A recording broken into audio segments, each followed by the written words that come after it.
Hello students, so in this lecture we are going to talk about a very important topic, that is the human brain.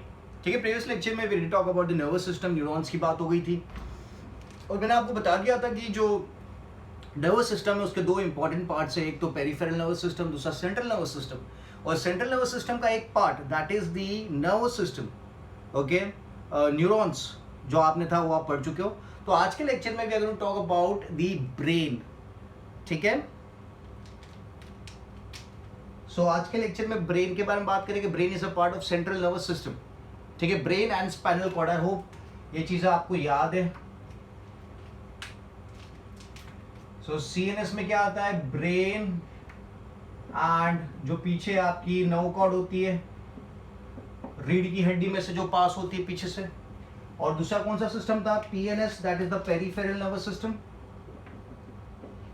So peripheral nervous system में आपका क्या आएगा, all the nerves those are coming from the brain and the nerve cord, they are the part of the peripheral nervous system. तो मैं लिखूंगा all the nerves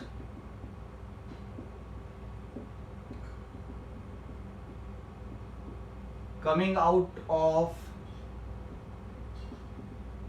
brain and nerve cord. ठीक है, all the nerves coming out of the brain and the nerve cord, they are termed as the PNS, peripheral nervous system. और दोनों मिलकर क्या बनाते हैं, दोनों मिलकर बनाते हैं सेंट्रल नर्वस सिस्टम। सॉरी, दोनों मिलकर बनाते हैं द नर्वस सिस्टम। डन। सो आज के लेक्चर में अपन ने इस चीज के बारे में बात कर ली है, नर्व कॉर्ड का जो यूनिट था,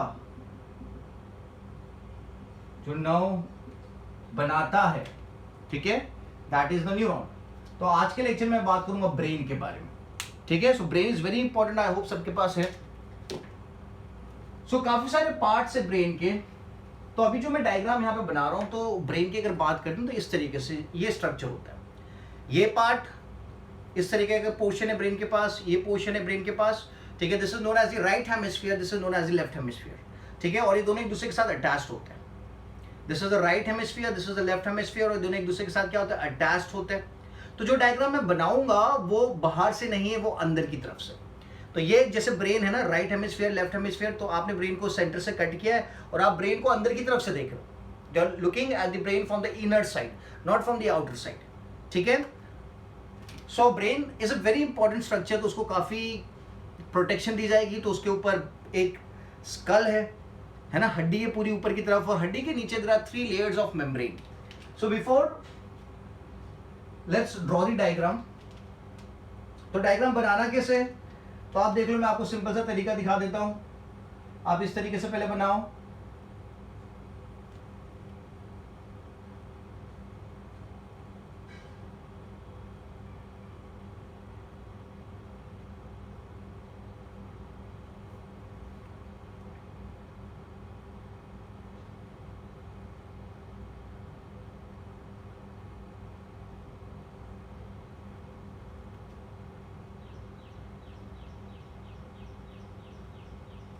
ठीक है, काफी सिंपल है। और फिर जो मेजर पोर्शन है ब्रेन का,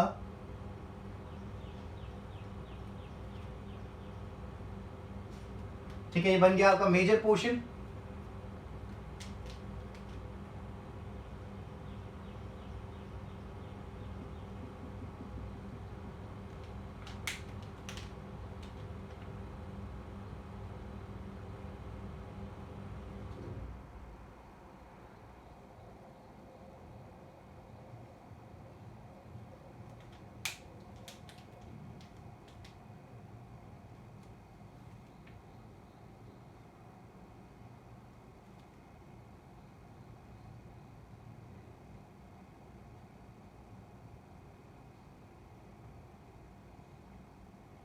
सीढ़ी में बना रहा हूं, this is known as the brain, we term it as the cerebellum। इसे सेरिबेलम कहा जाता है। हिंदी में आपने सुना होगा छोटा दिमाग बोलते हैं। क्या बोलते हैं, छोटा दिमाग। And this is the majority of the portion जो है, that is the bigger part, and it would have a lot of grooves in it. काफी सारे ग्रूव्स होते हैं इसके अंदर, सो दैट फोल्ड्स आप बोल सकते हो, there are too many folds present in this portion, and the reason it is highly folded is it can accommodate majority of the neurons, क्योंकि neurons ब्रेन में भी है, न्यूरॉन्स नर्व्स में भी है, ब्रेन में भी है, ब्रेन का भी मेन पोर्शन बना रहे हैं, ठीक है। तो ये क्या हो गया, ये आपका ब्रेन हो गया। ये ब्रेन का मैं व्यू फिर से दिखा देता हूं, आप ब्रेन को अंदर की तरफ से देख रहे हो, looking at the brain from the inner side, not from the outer side, ठीक है। Now what are the parts, तो आपको याद रखना है कि जो बड़ा पोर्शन है ब्रेन का, ये पूरा मेजॉरिटी ऑफ द पोर्शन है, this is termed as cerebrum. इसे क्या कहा जाता है, सेरिब्रम कहा जाता है। और ये जो छोटा वाला पोर्शन है ब्रेन का, इसे कहा जाता है सेरिबेलम। क्या कहा जाता है, सेरिबेलम, ठीक है। तो काफी सारे लोग कंफ्यूज होते हैं कि सेरिब्रम पार्ट कौन सा, सेरिबेलम पार्ट कौन सा। तो मैं आपको एक अच्छी से आइडिया देता हूं कि जिसका स्पेलिंग बड़ा है वो ब्रेन का छोटा वाला पार्ट है, और जिसका स्पेलिंग छोटा है वो ब्रेन का बड़ा वाला पार्ट है, ठीक है, जैसा आपको यहां पे दिख रहा है। So the majority of the portion is occupied by cerebrum and the small portion is occupied by the छोटा दिमाग, जिसे क्या कहा जाता है, cerebellum, ठीक है। आपने देखा होगा यहाँ पे जो पोजीशन है इसकी, यहाँ पे पीछे की तरफ आएगी cerebellum की। और क्या क्या चीजें हैं, और जो चीजें हैं, ये पोर्शन जो मैंने यहाँ पे दिखा रखा है, this is a very important gland which is known as the pituitary gland. इसे क्या कहा जाता है, पिट्यूटरी ग्लैंड कहा जाता है। आपने सुना होगा इसके बारे में, it is also termed as the master gland,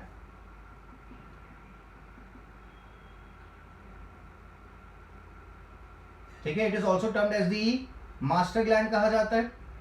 pituitary gland के अगर पीछे की तरफ जाते हैं तो जो पीछे की तरफ का जो पोर्शन है,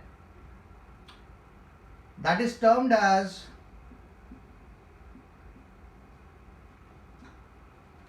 हाइपोथैलेमस। जो पीछे की तरफ का पोर्शन मैंने दिखाया है उसे क्या कहा जाता है, it is termed as hypothalamus, ठीक है। एक और ग्लैंड यहां पे लोकेटेड है, ये वाला जो पोर्शन आपको दिख रहा है, this is also very important gland, it is known as the pineal gland. इसे क्या कहा जाता है, पीनियल ग्लैंड कहा जाता है, ठीक है। एंड ये जो पोर्शन है, this portion is termed as the midbrain. इस पोर्शन को कहा जाता है, this portion is the midbrain, ठीक है। So this is the midbrain. ये आगे की तरफ हाइपोथैलेमस है, ये जो आउटग्रोथ दिख रही है आपको, that is a pituitary gland. Then we have this bulges here, so this is known as the pons. This portion is known as pons। और pons के नीचे की तरफ जो आपको पोर्शन दिख रहा है, that is termed as medulla oblongata। क्या कहा जाता है इसे, medulla oblongata कहा जाता है।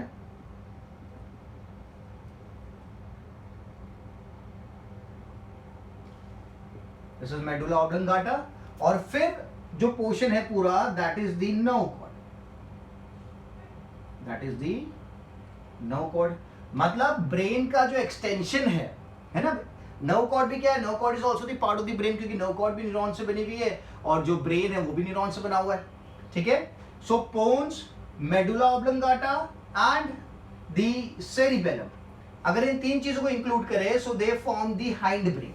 क्या बनाते हैं ये तीन मिलके, ये बनाते हैं हाइंड ब्रेन। मैंने सेरिबेलम की पोजीशन में आपको दिखा दी है, पोन्स की पोजीशन आपको दिखा दी, मेडुला ऑब्लंगाटा की पोजीशन दिखा दी, यह आपका हो गया नर्व कॉर्ड, ठीक है।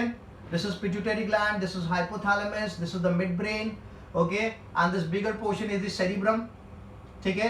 This is also considered as the fore brain,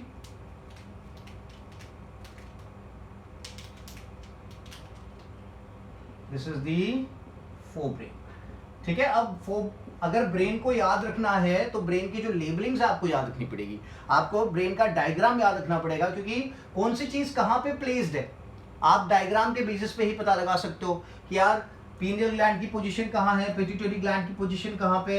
अगर ब्रेन इस तरीके से मैं दिखा दूं, ये ब्रेन है, तो पीनियल ग्लैंड जो होगा, द पिट्यूटरी ग्लैंड जो होगा वो आगे की तरफ आएगा, पीनियल ग्लैंड यहाँ पीछे की तरफ आएगा, क्योंकि पीनियल ग्लैंड का पोजीशन यहाँ दिखा रखा है, सेरिबेलम का पोजीशन यहाँ दिखा रखा है, ठीक है। तो ये पॉइंट्स काफी इंपॉर्टेंट रहेंगे इस टॉपिक को अच्छे से समझने के लिए, ठीक है।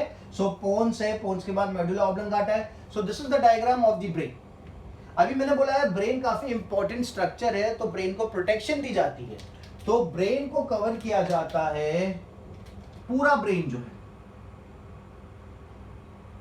It is covered by 3 layers. मैं पूरे ब्रेन पे नहीं दिखाऊंगा, मैं खाली यहां दिखाता हूं, पर पूरा ब्रेन कवर्ड होता है. 3 लेयर होते हैं. मैंने ब्लैक से दिखाया, रेड से दिखाया और अभी ब्लू से दिखा रहा हूं. There are 3 layers of membrane. ये जो 3 लेयर्स ऑफ मेम्ब्रेन है, they are termed as meninges. क्या कहा जाता है इन्हें?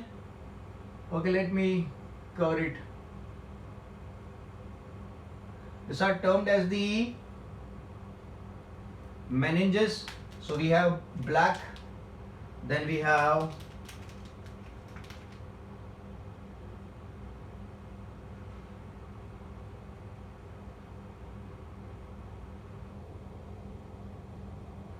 the red portion, and then we have the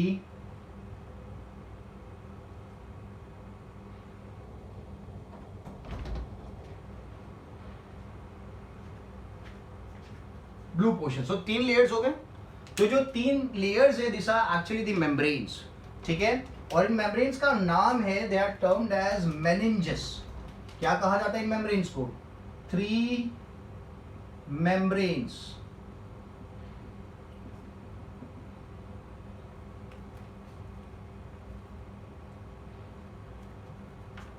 Three membranes are present. और नाम क्या है मेम्ब्रेन्स का? The membranes are termed as meninges. They are termed as meninges. ठीक है, काफी बार आपने एक डिसीज का नाम सुना होगा, मेनिंजाइटिस. ठीक है, तो जब ये जो मेम्ब्रेन है, 3 मेम्ब्रेन में इन्फ्लेमेशन होता है, ठीक है, so that disease is termed as meningitis. ठीक है, so the 3 membranes which cover the brain are termed as meninges. ठीक है, and if there is inflammation we term it as meningitis. Apart from this membrane, यहाँ पे एक fluid भी भरा होता है.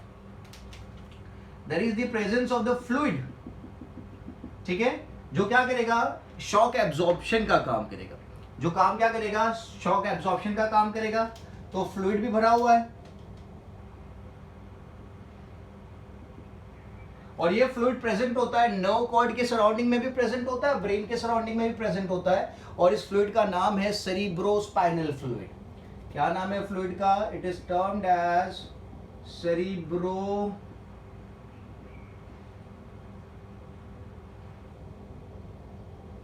Spinal fluid. ठीक है, तो आपको याद रखना है सेरिब्रोस्पाइनल फ्लूइड ब्रेन के सराउंडिंग में भी है, नर्व कॉर्ड के सराउंडिंग में भी, और काम क्या कर रहा है? प्रोटेक्शन. मेम्ब्रेन भी प्रोटेक्शन दे रही है, फ्लूइड भी प्रोटेक्शन दे रहा है, और एक और चीज है, that is the bone, the skull. Skull भी क्या करेगा? प्रोटेक्शन देगा. ठीक है, तो ये जो फ्लूइड है, ये फ्लूइड का मेन पर्पस क्या है? It works as a shock absorber. ठीक है, अगर किसी ने आपको हिट किया जोर से, तो क्या होगा? ये जो फ्लूइड है शॉक को एब्जॉर्ब करने का काम करेगा, सो दैट ब्रेन के ऊपर डैमेज ना है. ठीक है, और ऊपर की तरफ मैं एक और पोर्शन अब दिखा देता हूं. ये क्या होगा? This is going to be the skull, the bone. ठीक है, अभी इतना यहां पे एक्सटेंड नहीं करता हूं मैं, आप समझ जाओ. सो this is the bone portion, the skull. तो आप देख लो कितने सारे लेयर्स हो गए प्रोटेक्शन के लिए. ये आ गया स्कल. तो फर्स्ट अगर आप बाहर से देखोगे तो क्या है? स्कल अवेलेबल है. ठीक है, स्कल के बाद क्या प्रेजेंट है? मेम्ब्रेन्स प्रेजेंट है, और मेम्ब्रेन्स के साथ क्या प्रेजेंट है? फ्लूइड प्रेजेंट है. और फिर जाके आपको ब्रेन देखने को मिलेगा. Done.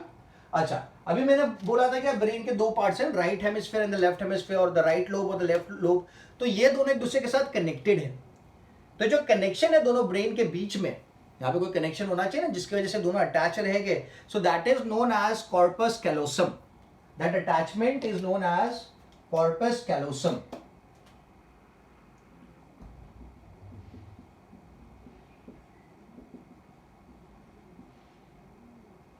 The attachment is known as corpus callosum. ये क्या करेगा? दोनों लोब्स को एक दूसरे के साथ कनेक्ट रखेगा. It keeps a connection between the lobes. That is corpus callosum. ठीक है? Done. So this is the diagram we need to know. अच्छा, अभी यहां पे एक और चीज आपको याद रखनी है. Pons पोन्स है, मेडुला ऑब्लंगाटा है एंड सेरिबेलम है। ये तीनों मिलके क्या बनाते हैं? तीनों बनाते हैं हाइंड ब्रेन। ये तीनों मिलके बनाते हैं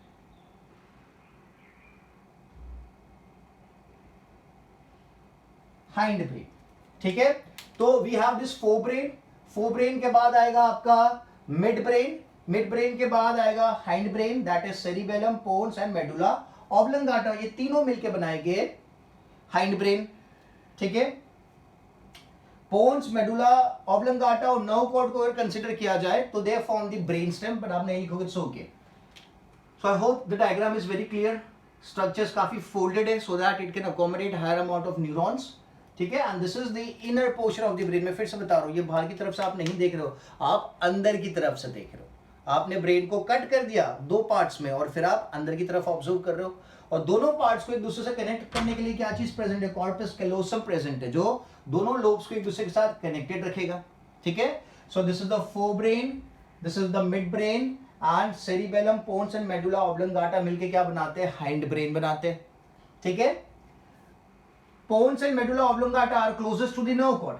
तो जो ब्रेन का स्ट्रक्चर नर्व कॉर्ड के सबसे पास में होगा वो इतना बेसिक काम करेगा, it performs that particular basic function. ठीक है, बेसिक फंक्शंस क्या आपकी बॉडी के? ब्रीदिंग है, सर्कुलेशन है, एक्सक्रीशन है, this are all the basic functions, so they are going to be controlled by the portion which is closest to the nerve cord. तो medulla है, पोन्स है, cerebellum है, ये सब क्या है? आपके पास में लोकेटेड है। ठीक है, नाउ सेरिबेलम की अगर मैं बात करता हूं तो cerebellum deals with motor memory. क्या कहा जाता है? मोटर मेमोरी से डील करता है। Now what is motor memory? तो अगर मैं मोटर मेमोरी की बात करता हूं तो आपने आपकी लाइफ ड्यूरेशन में जो जो चीजें सीखी है, आपने चलना सीखा है, आपने डांस करना सीखा, आपने स्विम करना सीखा है, आपने सिंगिंग सीखी है, तो ये जो भी मेमोरी है आपकी यहाँ पे स्टोर होती है। तो अगर आपका सेरिबेलम डैमेज हो जाता है ना, डैमेज हो सकता है अगर आप हेलमेट नहीं पहन रहे हो। ठीक है, तो डैमेज अगर हो जाता है तो आप चलना भूल सकते हो, आप डांस करना भूल सकते हो, इवन आप बोलना भूल सकते हो, because it controls the motor memory. ठीक है, तो अपन अब इसके बारे में डिटेल्स लिखते हैं। So I hope the diagram is clear. So let's put down the details. So human brain is the main coordinating centre of the body.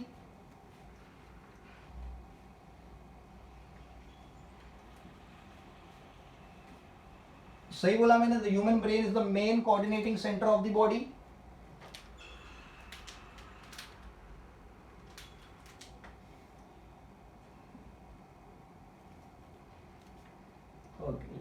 Human brain, so general बातें मैं लिख रहा हूं, तो मेन कोऑर्डिनेटिंग सेंटर हो गया body का, main coordinating centre.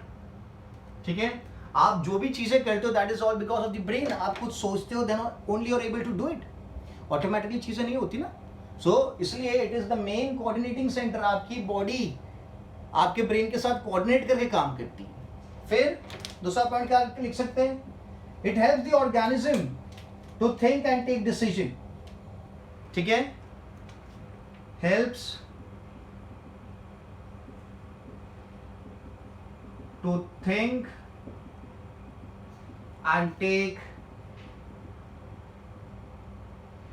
decision, helps to think and take decision। Clear है? और क्या करता है brain?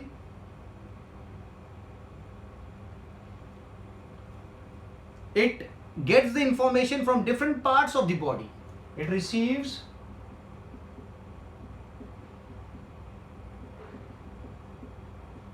information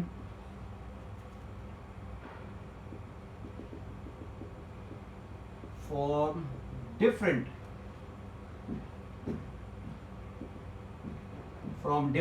parts of body। आपने न्यूरॉन्स में पढ़ा था ना कि डिफरेंट पार्ट्स ऑफ बॉडी से जो न्यूरॉन सिग्नल लेके आएगा that is the sensory neuron, और फिर ब्रेन जब रिएक्ट करेगा तो जो सिग्नल न्यूरॉन के थ्रू जाएगा that is the motor neuron. So यहाँ पे मैं लिख रहा हूँ receives information from different parts of the body and क्या करेगा? उसको रिसीव करने के बाद सिग्नल को इंटरप्रीट करेगा, okay, and sends instruction to the muscles of the affected part, ठीक है। तो receives information from different parts of the body, फिर क्या होगा, इंटरप्रीट्स,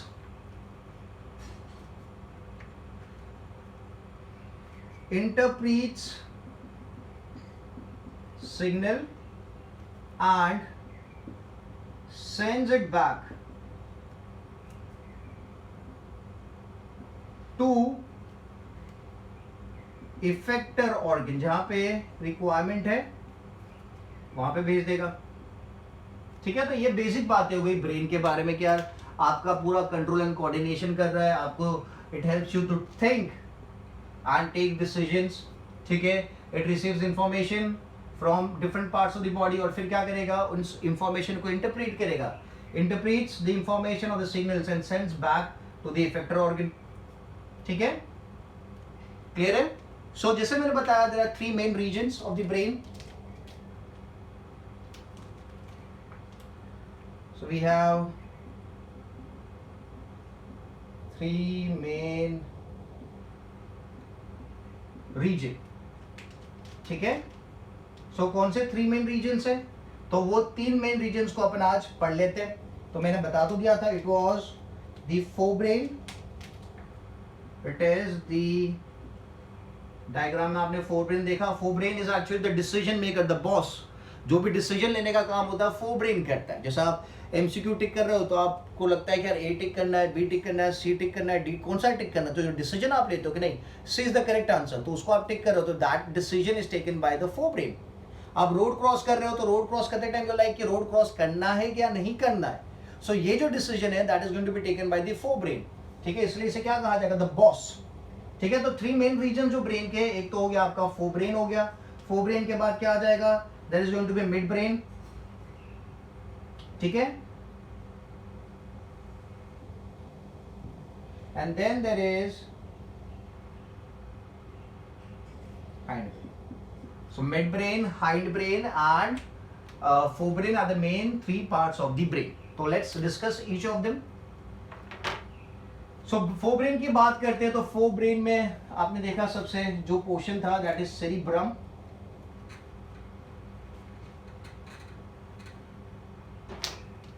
It is the largest, most developed and the main thinking part of the brain.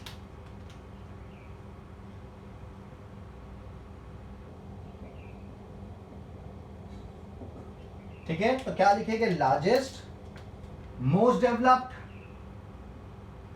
It is the largest, most developed and thinking part, main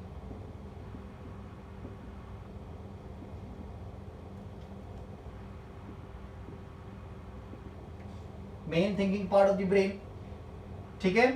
जो मैंने बताया, it is the boss, decision maker, receives signals, it receives sensory impulses from various receptors, receives sensory impulse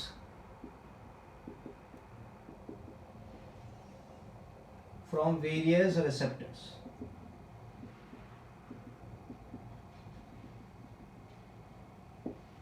ठीक है। सो forebrain आपने diagram में देखा, it's the largest, it is the most developed and main thinking part of the brain, ठीक है। ये सब keywords है, आपको याद रखने पड़ेंगे। लार्जेस्ट है, मोस्ट डेवलप्ड है, main thinking part of the brain है, and receives sensory impulses from various receptors, ठीक है। Now let's talk about the components of the forebrain. तो फोरब्रेन में आता है सेरिब्रम, कौन आता है, सेरिब्रम आता है। तो सेरिब्रम के बारे में अगर मैं लिखूं तो it is the main thinking part of the brain, यहां पे लिखते हैं अपन main thinking part of the brain, main thinking part of brain, ठीक है। It is responsible for reasoning, it is responsible for या carries the function of responsible for speech speech के लिए रिस्पॉन्सिबल है,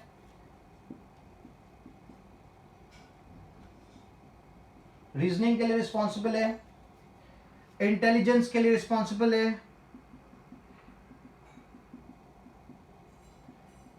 ठीक है, साइट के लिए रिस्पॉन्सिबल है, एंड हियरिंग सुनने के लिए भी रिस्पॉन्सिबल है,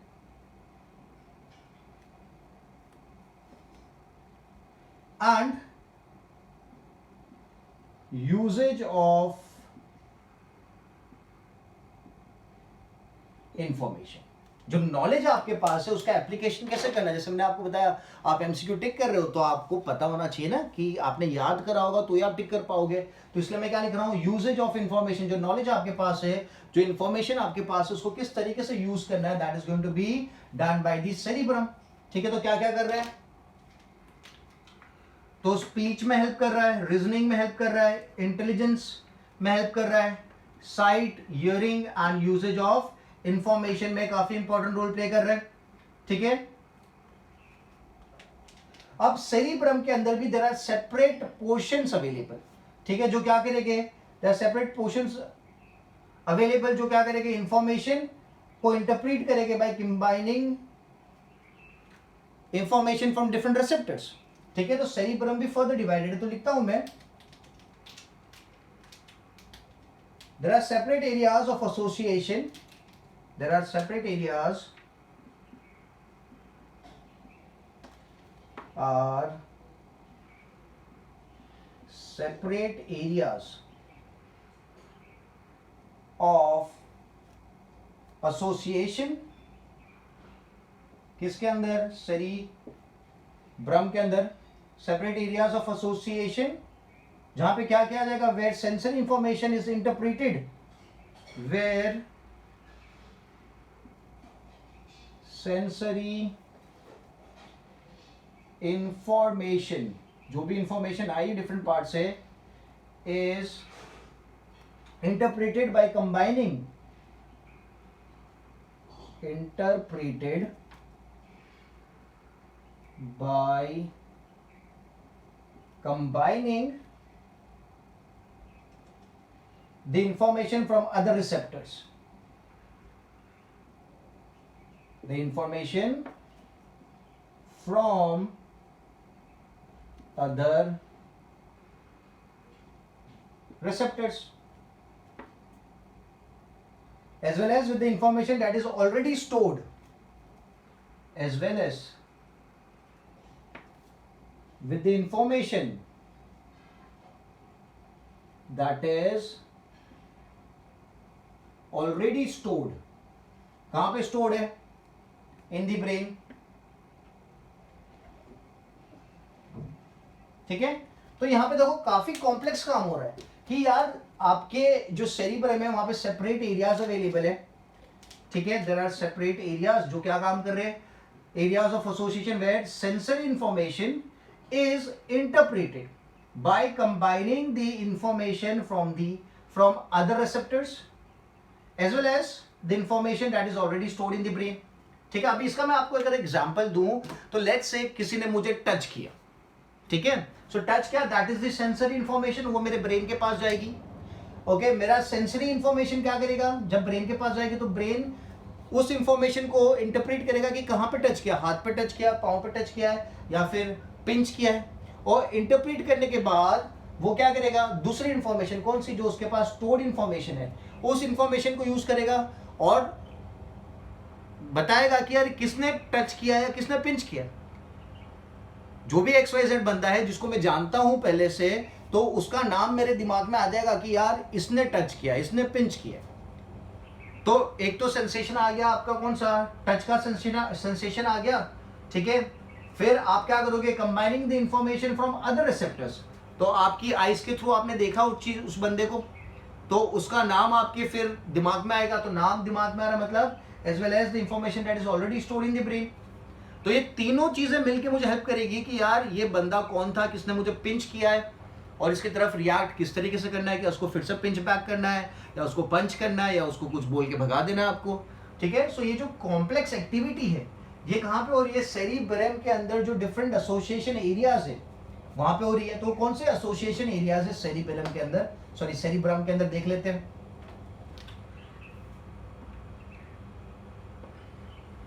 तो सेरिब्रम की हेडिंग में ही लिखूंगा मैं उसे। There are sensory areas which receive sensory impulses from, okay cerebrum के अंदर क्या है, सेंसरी एरिया है, एरियाज ऑफ एसोसिएशन जिसे कहा जाएगा, ठीक है। तो it receives sensory impulses from, it receives sensory impulses from various receptors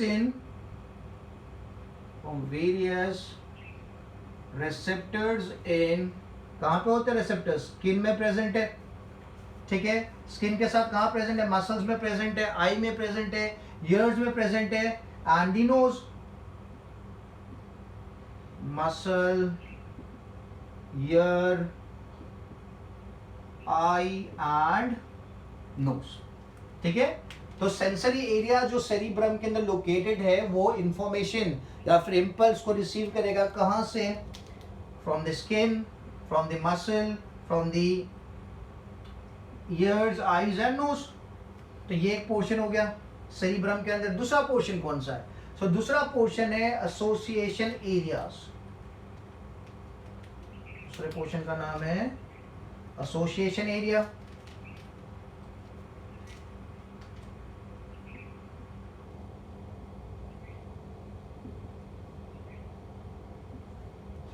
ठीक है। सो एसोसिएशन एरिया की अगर मैं बात करता हूं तो it interprets the sensory impulses. Interpret करना मतलब उस चीज को डिकोड करना, उस चीज को समझना। इंफॉर्मेशन आ तो गई पर उस इंफॉर्मेशन को समझने का मतलब है इंटरप्रेट करना, ठीक है। What does that information mean, तो सिग्नल रिसीव तो हो गया, अब रिसीव करने के बाद क्या करेंगे, इंटरप्रेट करेंगे। तो interpret sensory information, interpret sensory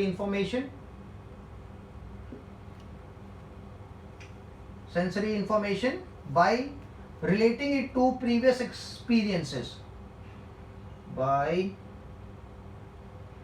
relating it to previous experience,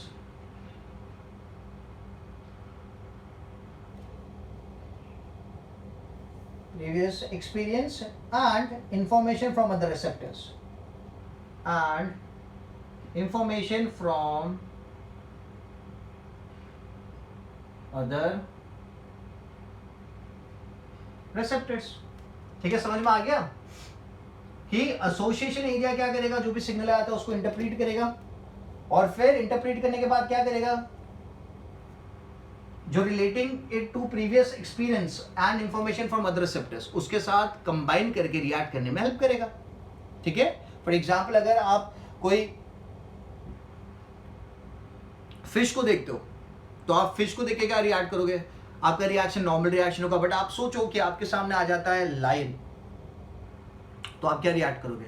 आपके दोनों केस में जो रिएक्शन होंगे वो अलग अलग होंगे, डिपेंडिंग ऑन योर एक्सपीरियंसेस। आपने देखा है कि टीवी के ऊपर आपने कहीं देखा होगा या कोई वीडियो देखा होगा कि लायन क्या करता है, लायन तो इंसान को मार डालेगा, फिश तो नहीं मारेगी।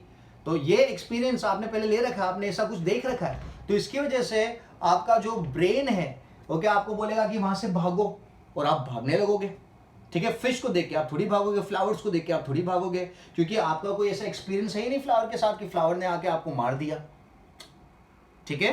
डन। तो ये हो गया आपका सेरिब्रम का दूसरा part, that is the association area. तीसरा पार्ट कौन सा है, तो तीसरा पार्ट है मोटर एरिया, ठीक है। तो मैं ऊपर का रब कर देता हूं, rub this portion here. So the third part is motor area. Cerebrum की बात कर रहा हूं मैं। सो इट कंसिस्ट ऑफ, अब भागना है मतलब इंफॉर्मेशन जानी चाहिए आपके मसल्स के पास टू रन, तभी आप भाग पाओगे ना। तो यहां पे मैं लिखूंगा sense impulse to the muscles and glands, sense impulses to the, अगर भागना है तो आपके मसल्स को एक्टिवेट किया जाएगा, तो उसके लिए इंपल्स भेजना पड़ेगा, sense impulses to muscles and glands. ठीक है, ग्लैंड्स की बात करते हैं तो एक ग्लैंड की मैं बात करूं जो रिलीज करती है हॉर्मोन्स, जो आपके हार्ट को बीट फास्ट करने को बोलता है, एड्रिनल ग्लैंड, एड्रिनालिन अगर आपने नाम सुना हो तो। ठीक है, तो adrenaline is release by adrenal gland, जो आपकी हार्ट बीट फास्टर कर देगा। अगर आपकी हार्ट बीट फास्टर हो जाती है तो क्या होगा, आपका हार्ट पंप करेगा ज्यादा ऑक्सीजन आपके सेल्स के पास, और आपके सेल्स के पास अगर ज्यादा ऑक्सीजन जाएगा तो आपके सेल्स क्या करेंगे, एरोबिक रेस्पिरेशन करेंगे ज्यादा अमाउंट में और ज्यादा एटीपी बनाएंगे, more ATP. So more ATP means more energy. More energy मतलब आप ज्यादा फास्ट भाग सकते हो। ठीक है, ज्यादा लंबे टाइम तक भाग सकते हो। ठीक है, आपके पीछे शेर पड़ा है। ठीक है, so sense impulse to the muscles and glands to run faster, या जो भी एक्टिविटी करनी हो। Also controls the movement of voluntary muscles, also controls the movement of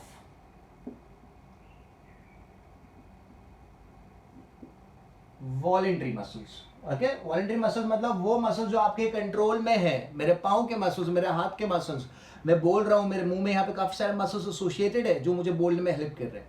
ठीक है, जो मसल्स मेरे डाइजेस्टिव सिस्टम में प्रेजेंट उनको मैं कंट्रोल नहीं कर सकता हूं, दोज आर इनवॉलेंट्री। ठीक है, so it also controls the movement of voluntary muscles. Voluntary muscles का दूसरा नाम भी है, तो मैं यहाँ पे लिख देता हूं स्केलेटल मसल्स। ठीक है, तो आप वॉलेंट्री मसल बोल सकते हो या फिर स्केलेटल मसल्स बोल सकते हो। तो इसमें क्या याद रखेगा अपन, जो मोटर एरिया है वो क्या करेगा, sends impulses to muscles and glands. ठीक है, ग्लैंड्स मैंने बता दिया आपको, एड्रिनल ग्लैंड जो क्या करेगी, एड्रिनालिन प्रोड्यूस करेगी और आपकी हार्ट बीट फास्ट कर देगी, सो that you can run faster.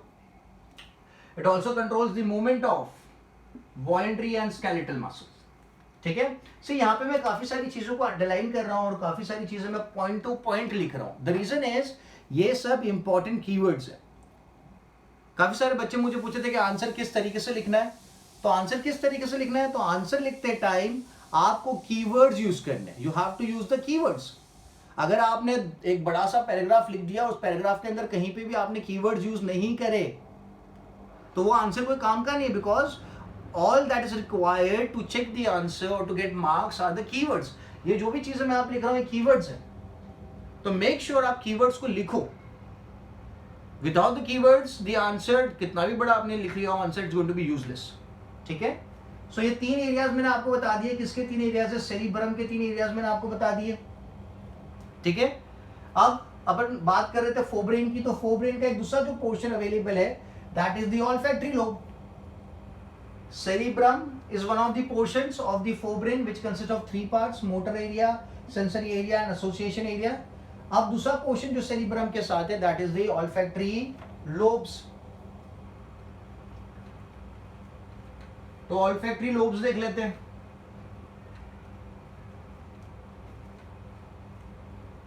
Olfactory lobes की बात करते हैं तो ये क्या करेगा, this are the pair of very small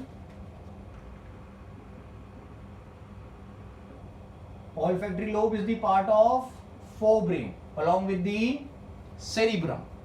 So olfactory lobes क्या है, these are pair of very small solid club shaped bodies. These are pair of small solid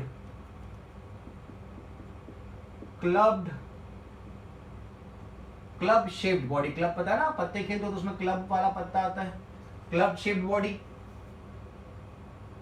ठीक है, क्या कर रहा है, so it is widely separated, actually पैर में है बट वो काफी एक दूसरे के साथ सेपरेटेड होते हैं। ठीक है, सो मैं यहाँ पे लिखूंगा दे आर वाइडली सेपरेटेड, क्योंकि पैर में है, they are widely separated from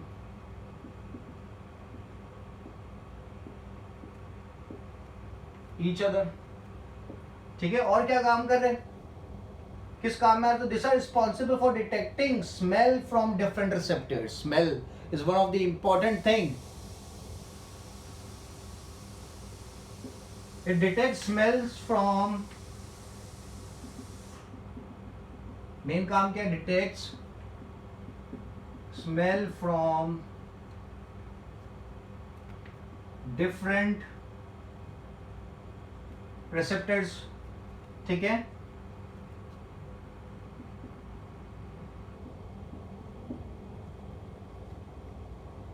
clear है? So olfactory lobe and cerebrum are the part of the forebrain. So it is a pair of small solid club shaped body. Structure भी मैं लिख सकता हूँ, ठीक है, मैंने बॉडी की जगह आप स्ट्रक्चर भी लिख सकते हो। widely separated from each other, detect smell from different receptors. Smell plays a very important role, ठीक है ना। आपको स्मेल की मदद से पता चल जाएगा कि आपका सराउंडिंग क्या है। If you are in a polluted area you can smell and आपको पता चल जाएगा यार यहाँ पे पोल्यूशन काफ़ी है। If you are in a very good area तो वहाँ पे भी स्मेल से आपको पता चल जाएगा कि यार काफ़ी अच्छा एरिया है, काफ़ी फ्रेश एयर है, ठीक है। If you are in kitchen आपको पता चल जाएगा कि यार बिकॉज ऑफ द स्मेल आप पता लगा लोगे आप किचन में हो। अगर आप वॉशरूम में हो तो भी आपको पता चल जाएगा स्मेल की मदद से कि आप वॉशरूम में हो। So this are the important functions of the olfactory lobe, ठीक है। ओके, अब अपार्ट फ्रॉम ऑल्फैक्टरी लोब एक और जो चीज अवेलेबल है दैट इज हाइपोथैलेमस, ठीक है। सो हाइपोथैलेमस जो है क्या काम कर रहा है? हाइपोथैलेमस क्या काम कर रहा है? तो it is this part controls the body temperature, controls body temperature, ठीक है, and the urge of eating, drinking etcetera. Urge of eating, urge is इच्छा, ड्रिंकिंग एक्सेट्रा, ठीक है। So hypothalamus, olfactory lobe and the cerebrum are the part of the forebrain, ठीक है। तो ये आपका अपना फोरब्रेन खत्म हो गया यहाँ पे, ठीक है। सो अपन को एक बात याद रखनी की जो भी वॉलेंट्री एक्शंस है उन्हें कंट्रोल कौन करेगा? So they are going to be controlled by the cerebrum, decision maker जो है ना। हाथ हिलाना है, चलना है, मारना है, पीटना है, जंप करना है, that is all controlled by the forebrain. So this were the three parts of what? The forebrain. Done. So let's move to the another part that is the midbrain, ठीक है। Forebrain के बाद mid brain आएगा।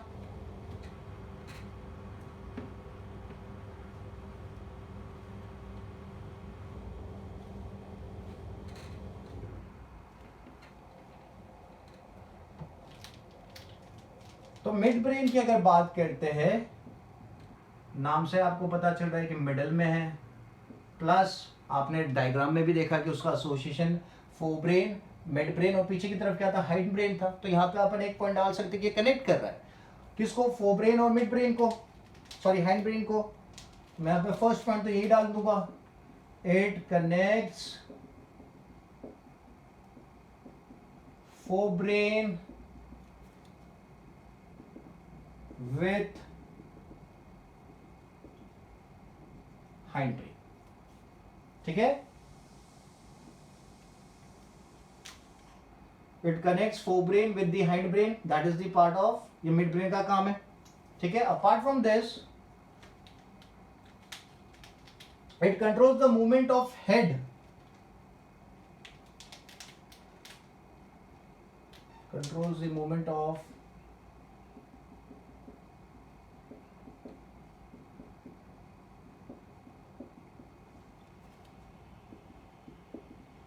head, neck and trunk. It controls the movement of head, neck and trunk to locate sound and visual reflexes. Controls the movement of head, neck and trunk to locate sound and visual reflexes. To locate sound and visual reflexes, okay, that are involved in focusing on the objects, that are required to focus on a particular object, ठीक है। So controls the movement of head, neck and trunk to locate sound and visual reflexes that are required to focus on the object. For example, जैसे कि आप कोई चीज को, आप cricket खेल रहे हो, आपको बॉल को कैच करना है, सो बॉल को कैच करना है, मतलब आपका जो पूरा मूवमेंट होगा आपकी बॉडी का वो किस पे डिपेंड करेगा, बॉल के ऊपर डिपेंड करेगा। अगर बॉल उस तरफ जा रहा है तो आप उस तरफ भागोगे, अगर बॉल काफी ऊपर से है तो आप जंप करोगे। So all that is going to be controlled by the object. तो आपको फोकस करना पड़ेगा ऑब्जेक्ट को, और उसमें कौन पार्टिसिपेट करेगा, आपका मिड ब्रेन पार्टिसिपेट करेगा, ठीक है। It also controls the reflex movements of eye muscles, controls reflex movement of eye muscles, ठीक है। दूसरा जो स्ट्रक्चर है आई के अंदर that is the प्यूपिल,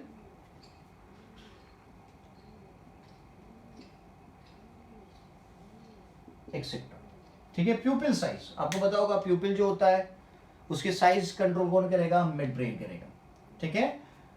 so connects the forebrain and the hindbrain, ये बात हो गई। फिर controls the movement of head, neck and trunk to locate sound and visual reflexes that are required to focus on the object, and controls the reflex movements of eye muscles and pupil size, ठीक है।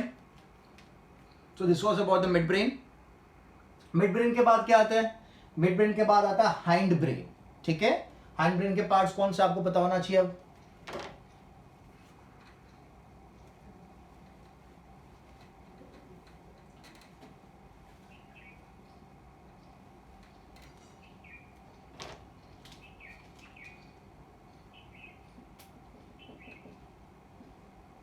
ठीक है। सो hind brain की बात कर लेते, तो hind brain में तो आपने देख लिया क्या क्या पोर्शन है। मेन फंक्शन क्या है, it provides the connection, it provides connection between spinal cord, it provides connection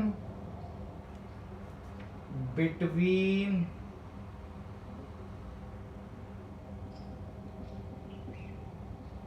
spinal cord, पता था ना स्पाइनल कॉर्ड का जो आपको लास्ट में देख रही थी, extension of brain is the spinal cord, nerve cord. So it provides the connection between the spinal cord and rest of the brain, ठीक है, and rest of the brain के साथ कनेक्ट करेगा। So it consist of 3 parts, यहां पे भी 3 parts आपको देखने को मिलेगा हाइंड ब्रेन में। सो फर्स्ट पार्ट की मैं बात करता हूं, दैट इज सेरिबेलम, जो भी बता रहा था मोटर मेमोरी के बारे में। जो स्पेलिंग छोटा है वो ब्रेन का बड़ा वाला पार्ट है, और जिसका स्पेलिंग बड़ा है वो ब्रेन का छोटा वाला पार्ट है। तो सेरिबेलम की अगर बात करें तो मैंने बता दिया it deals with motor memory. तो यहाँ पे क्या लिखेंगे, it controls and coordinates different muscular actions, controls and coordinates different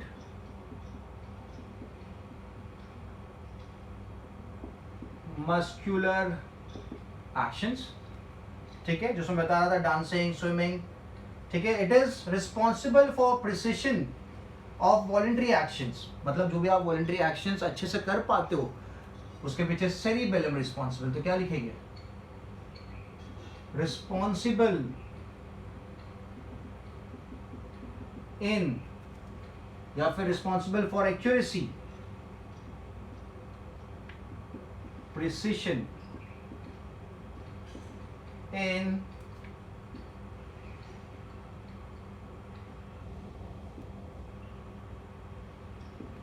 voluntary actions, ठीक है। तो एक तो control and coordinates the different muscle action को कंट्रोल करेगा, फिर responsible for precision, that is accuracy in the voluntary actions, and apart from this it maintains posture and equilibrium of the body, maintains posture and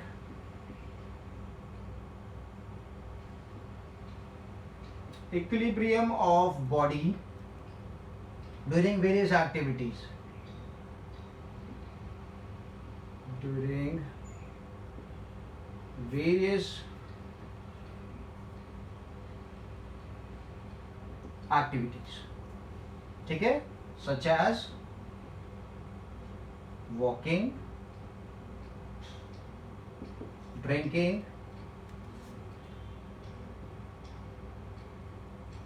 and so on, ठीक है. So this is the function of cerebellum.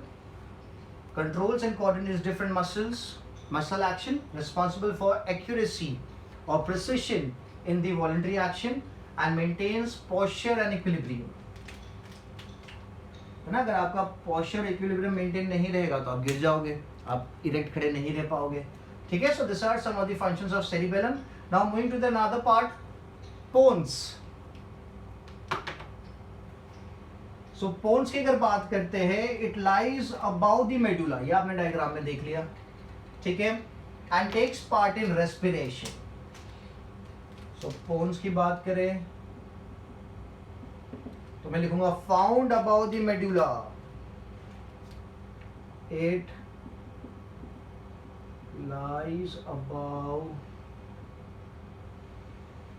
Medulla and deals with, क्या काम कर रहा है, it takes part in respiration, deals with respiration, and it relays impulses between different parts of the brain. और दूसरी चीज एक करेगा, दैट इज इट रिलेज या फिर sense the information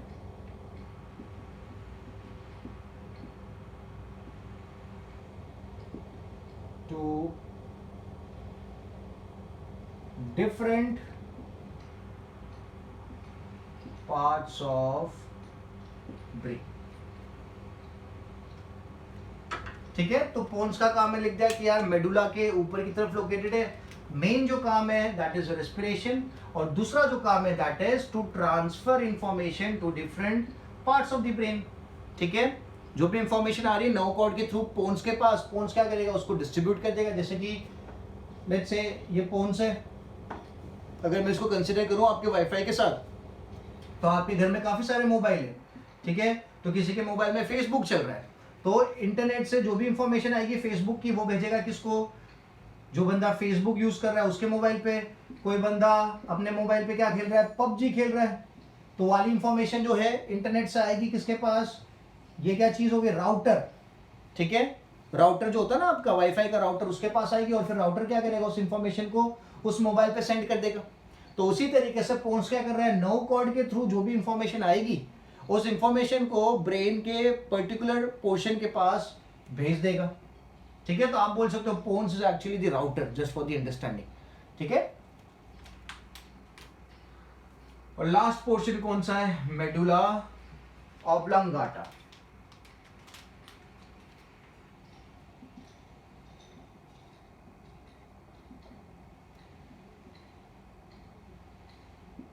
medulla oblongata. So medulla oblongata की क्या बात करें, so it is found continuously with the spinal cord, found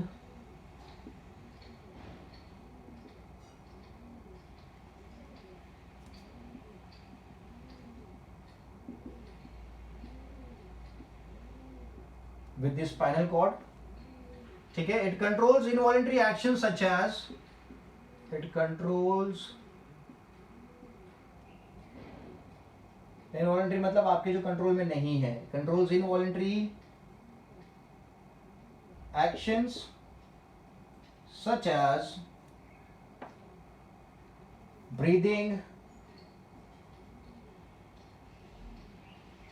circulation या फिर blood pressure, and regulates reflex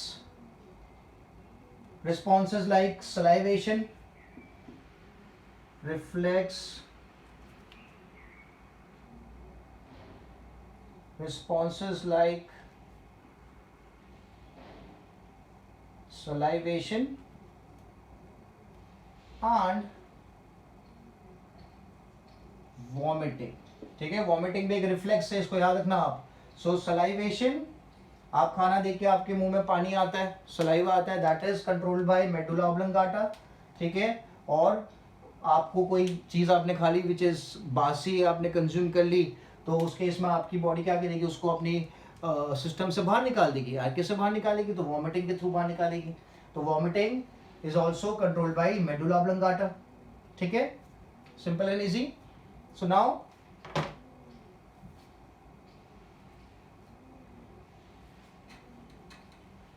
ये सब पार्ट्स की अपन ने बात कर ली। सो नाउ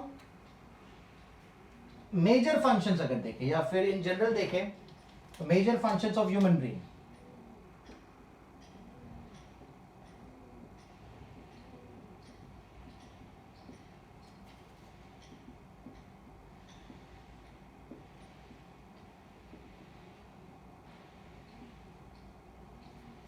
तो it coordinates the activities of the body so that mechanism and hormonal reactions of the body work together. तो लिखेंगे coordinates activities of the body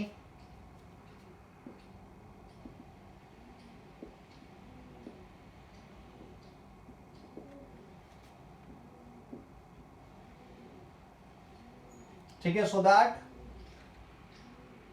mechanism and hormonal reactions of the body so that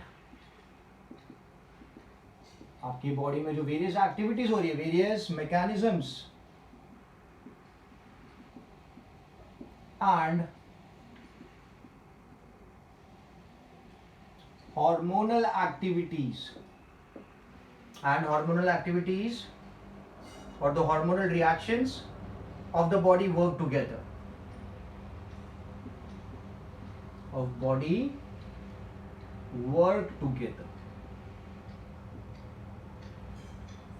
ठीक है, so I'll put it here the reaction. ये एक main काम हो गया है ना। तो आपकी जो मस्कुलर एक्टिविटी है और आपके जो हार्मोन्स है, जिसमें बता रहा था एड्रेनालिन रिलीज होता है जो आपके मसल्स को काम करने में फास्ट काम करने में हेल्प करेगा। तो अगर ये दोनों चीज़ें कोऑर्डिनेटेड नहीं रहेगी तो हार्मोन के प्रोडक्शन का कोई मतलब ही नहीं है। ठीक है, दूसरी बात, it receives information carrying nerve impulses, receives information carrying nerve impulses from various body parts. ठीक है, from all the sensory organs. ठीक है, जब अपन ने बात करी नर्व कॉर्ड से सिग्नल आएगा पोन्स के पास और पोन्स क्या करेगा, उन सिग्नल्स को डिस्ट्रीब्यूट कर देगा पर्टिकुलर जगह पे। पोन्स से पहले आपका मेडुला ऑब्लंगाटा जो था। ठीक है, फिर it correlates various stimulus, it correlates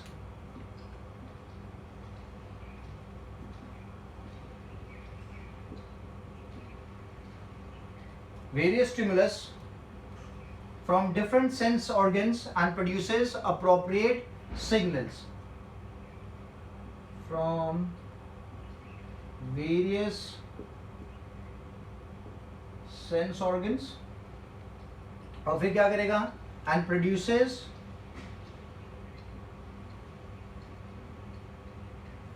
appropriate signal।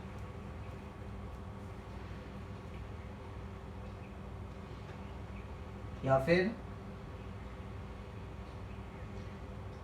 Response भी लिख सकते हैं। ठीक है, क्योंकि काफ़ी सारे पार्ट ब्रेन के रिसेप्टर्स मिलके आपको रिस्पॉन्स क्रिएट करने में हेल्प करेंगे। It's not only a single receptor working.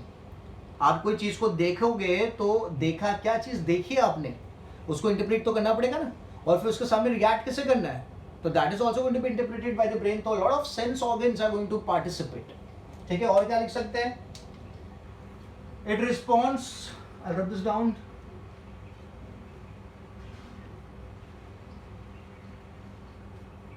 it responds to the impulse brought in by the sensory, it responds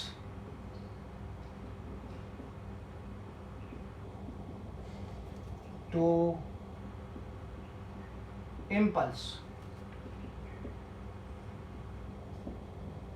brought by sensory receptors, ठीक है। और फिर क्या करेगा, एक बार इंफॉर्मेशन आएगी उसके बाद करेगा क्या करेगा, it sends its own responses, ठीक है। तो यहां पे लिखूंगा एंड सेंडिंग मोटर इंपल्सेस, ठीक है, and sending its own instruction to the muscles.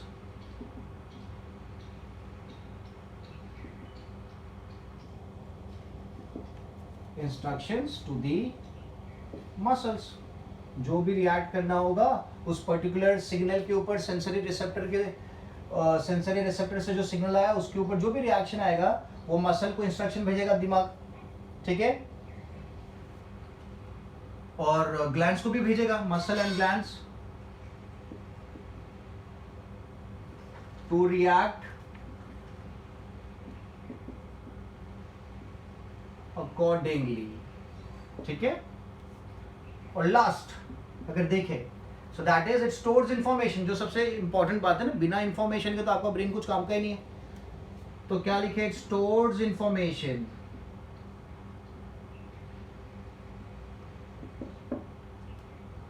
so that the behavior of the human being can be modified, so that behavior of human being can be modified according to the past experiences,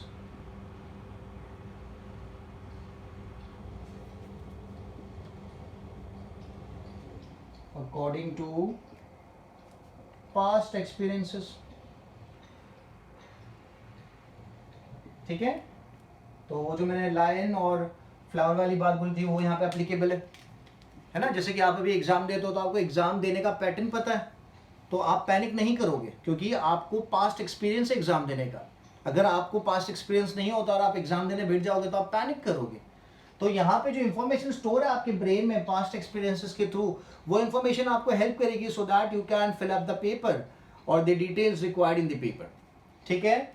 सो आज के lecture में मैंने बात करी brain के बारे में, जो सबसे इंपॉर्टेंट टॉपिक आप कंसिडर कर सकते हो, ठीक है। डायग्राम भी इंपॉर्टेंट है, डायग्राम के साथ लेबलिंग्स भी इंपॉर्टेंट है, और लेबलिंग्स के साथ जो फंक्शंस है ब्रेन के वो भी काफी ज्यादा इंपॉर्टेंट है, ठीक है। सो मेक श्योर करो आप जिस लेक्चर को अच्छे से सुनो और अच्छे से नोट्स बनाओ, और नोट्स बनाने के बाद आप मुझे व्हाट्सएप करो। जो ब्रेन का डायग्राम मैंने बोर्ड में बना रखा है और जो ब्रेन का डायग्राम आपकी टेक्स्ट बुक में है वो सेम डायग्राम्स, थोड़े बहुत लेबलिंग्स चेंज हो सकते हैं, लेबलिंग्स यहाँ पे मैंने ज़्यादा दे रखे होंगे, वो लेबलिंग्स आपको यूज करके वो ब्रेन का डायग्राम आपको 5 बार मुझे बना के भेजना है, ठीक है। You have to WhatsApp me that particular diagram of brain 5 times, ठीक है।